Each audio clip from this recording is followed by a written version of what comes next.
Hello everyone, and welcome to a new video idea. Okay, it's not that new of a video idea. I've done tier lists before, and it seems like most of you enjoy them. Unfortunately for me, I don't have enough credits to make any more authoritative tier lists like the B&M invert one. Like, sure, I can make an RMC tier list, but how can I reasonably claim to speak on RMCs when I haven't been on Outlaw Run or Wicked Cyclone, much less a ride like Zadra? I guess I could do a very granular analysis and give you a list of the best steel coasters over 200 feet in Pennsylvania, or I could do a park tier list. Now, a lot of people do park ranking videos, and I'm not always a huge fan because they don't provide a lot of context. You end up spending most of your time comparing rides to each other instead of the industry as a whole. And like, sure, the Crazy Mouse at Del Grosso's is definitely the best coaster in that park, but if you plopped a Revachon spinner in Europa Park, for example, no one will even acknowledge its existence. Hence the tier list. Sorry Crazy Mouse, but enjoy the C tier, it could be worse. I realized that by tier listing parks like this too, we could begin to craft some sort of comparative estimation, a somewhat objective rating of each park's lineup compared to each other. This is the CPA, or the Coaster Point Average formula. It's less complex than it looks, though I will concede I made it look a little more complex than it needs to be because I'm a nerd and I wanted it to look elegant. Basically, it's a series of summations, with each coaster given a grade point average value taken straight from your local college's rubric, added together, and divided by the total number of coasters to get an average value. There is one thing that is missing though, and that is what I will term the sauce factor for really good roller coasters. Like, let's be real, one S-tier roller coaster is more of a draw than like 3 B-tier roller coasters, and I wanted to reflect that in my equation by adding the sauce factor at the end. Basically, it's a 5% boost for A-tier coasters and a 15% boost for S-tier coasters, rides that are truly elite. This does inflate the CPA a bit, but I guess I'm a nice grader, so I'll let that slide. I will cover defunct attractions in my tier list, but I won't count them in the mathematical analysis, because that does seem a bit unfair. Now, the whole point of this mathematical wankery is that we will eventually end up with a nice apples-to-apples comparison that we can use in a head-to-head park shootout. So like, which park is better? Cedar Point or Magic Mountain? Give me like 6 months and maybe I'll have an answer. On to the next question now. Where to start? There are only 2 potential answers to this question in my mind, and out of my 2 home parks that were both staples of my childhood, eventually I had to give the coveted honor to Hersheypark. Now, I've been going to Hershey for basically every year as long as I can remember, and I'm intimately familiar with the place, so I feel like I have a pretty good handle on their coaster lineup. Plus, with a bunch of defunct options and a huge variety of coasters to consider, Hershey should be a fun one. And people say that Hershey's coaster lineup is stacked, especially with the addition of Wildcat's Revenge. Well, is it? Let's find out. But first, a minor issue. It seems that 11-time Grammy Award winner Dolly Parton has caught wind of this important research and is planning to bribe the channel to increase her stock in the roller coaster community. Sources have informed me that she is willing to grant writing credits to I Will Always Love You in exchange for a favorable ranking for Dollywood. Please like this video and subscribe to the channel to help me reach YouTube monetization goals so I can have enough income to help me resist this extremely tempting offer. Thank you. Okay, so here's how this is going to go. I will start from the bottom tier and make my way up. Unless I stated very specifically, these rides are in alphabetical order within tiers. That said, you can probably guess where the A and S tier rides land if you look at my year-end coaster rankings. No kiddie coasters, sorry buddy, but I don't have much of a desire to critically evaluate the Coco Cruiser. And this is based off of my personal rankings, which if you see my video, know that they're at least somewhat objective. Objective enough. At the end of the list, we'll come up with our very scientific coaster point average to put on a new theme park leaderboard. Ooh. Without further ado, let's go. Starting off with the F tier, we have nothing.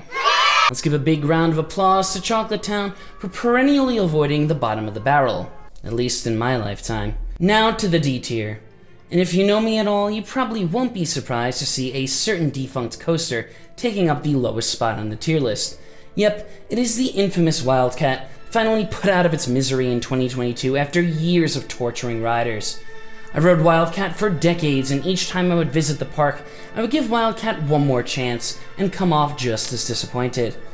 It had that unique combination of rough and boring that only truly bad rides can capture. No airtime, no forces, just a minute of bone-crushing roughness as the train traversed its thoroughly pedestrian layout. How did GCI survive this and roar? The only saving grace were the seal brakes. I debated putting it in the F tier, but it wasn't absolutely atrocious in its earliest years, and it was almost too bland to hate with that much vitriol. Still, I am very glad to see it gone. Moving up to the C tier, we have a few candidates here. The first, as much as it pains me to say, is the Trailblazer. It's the only arrow in the park, and I don't want to put it here, but it's just so boring. And hell, I thought this as a kid too, so this isn't just snotty adult Thuzy me talking.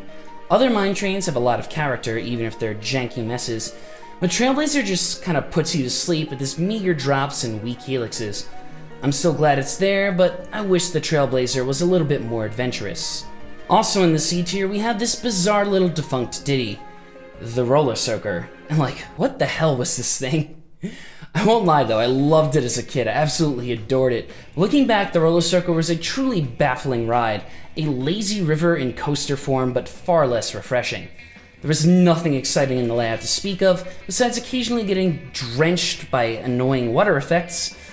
But what can I say? I was a kid, and I enjoyed the novelty of dropping buckets of water on unsuspecting guests down below.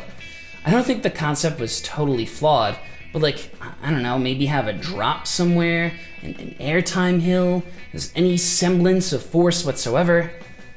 That was just such a weird ride. Next up we have Laugh Track, the indoor mower spinner, which is a high C, low B tier ride, but I decided to split the difference with two rides that fall into this category. So sorry Laugh Track, you get the short end of the stick. Now I won't lie, I almost never ride Laugh Track. That's not because I hate it, it's because the capacity is putrid, and this ride always has a fucking 2-hour wait. When you do get onto it though, the layout's pretty fun, especially if you go down that first drop backwards. The dark box is very disorienting, and it makes the ride feel more intense than it actually is. This year I made a point of it to ride Laugh Track again, and I'm glad that I did, because I was pleasantly surprised after like 5 years of not riding it, but it still isn't anything earth-shattering. And that brings us into the B tier, which is high praise indeed. I don't think anyone would really disagree, this isn't a hot take, Hershey does have a pretty stacked lineup. And we'll kick off the B tier with an old school classic, the Comet. It's been thrilling riders for almost 80 years, and to this day it's pretty solid. Those lamenting the loss of the buzz bars are a bit melodramatic in my opinion, as the Comet had almost no airtime to begin with, so like, who cares? But I cannot deny the charm of the old school out and back layout, especially the first half straddling the river, and Hershey's kept the ride smooth enough for it to remain enjoyable throughout the past decades. It is the weakest Woody left in the park, but I will always give it a ride, assuming the line isn't absolutely horrid. Hot take alert, coming in strong at the B tier's Jolly Rancher remix, the remade Vekoma boomerang that used to haunt this park is the dreadful Sidewinder. Needless to say, the Vekoma Vest trains were a huge improvement. While I can shake the tiniest amount still in the Cobra roll, Jolly Rancher remix is still one of the smoother boomerangs around, and the ridiculous theming elevates the experience just that much more. I am a boomerang apologist. They're fun, forceful, and worth it for the insane backwards loop alone. This is one of the best of them. After that, we have both sides of the legendary Lightning Racer, which is kind of like a low B, I don't know, it's kind of the same level as the Comet, but I'm feeling generous today. I will tell you as a kid that this was my second favorite coaster in the park. I was just a sucker for that dueling element, and to this day I have to commend GCI for just how well the dueling is executed. It's still pretty smooth too. This year was the roughest it's ever felt, but like it's still way better than a lot of Woodies out there. It's just a shame that both of these layouts are so tame. With a little bit more force, this thing could legitimately be a top tier Woody, but oh well, it's still pretty good as it is. Also in the B tier we have the Super Duper Looper, another old school Hershey classic.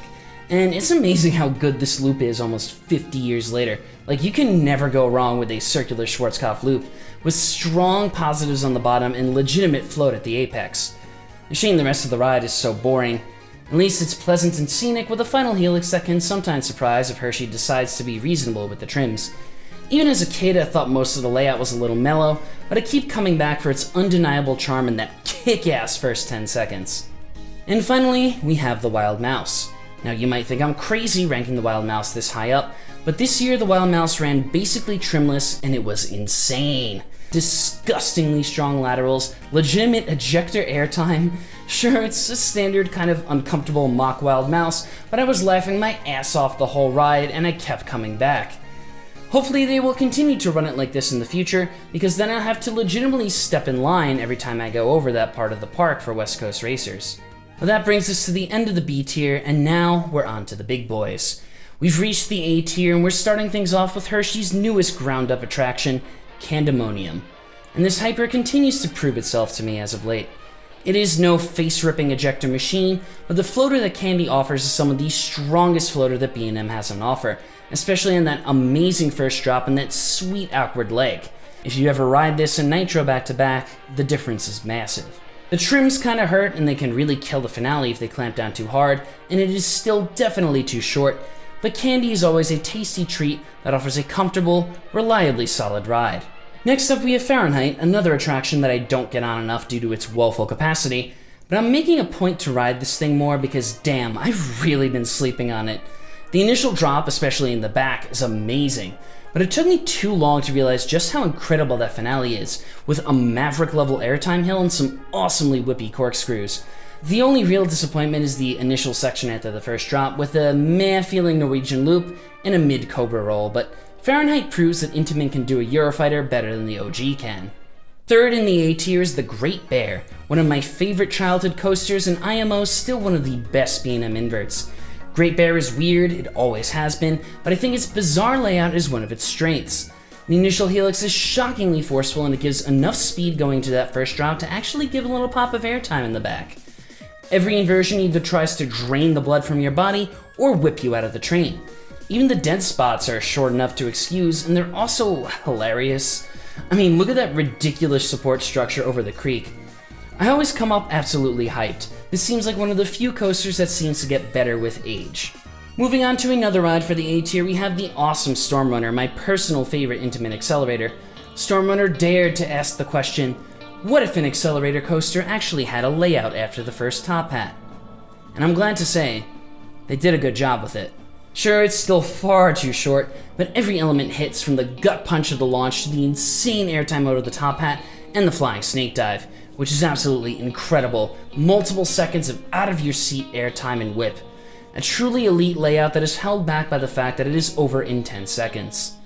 And also this thing always breaks down all the time, but it's an Intamin accelerator, you knew that. And now, I know you've all been waiting for this moment, we've come to the S tier, the rarefied air, the cream of the crop, the truly elite. Just kidding, Wildcat's Revenge is in the A tier.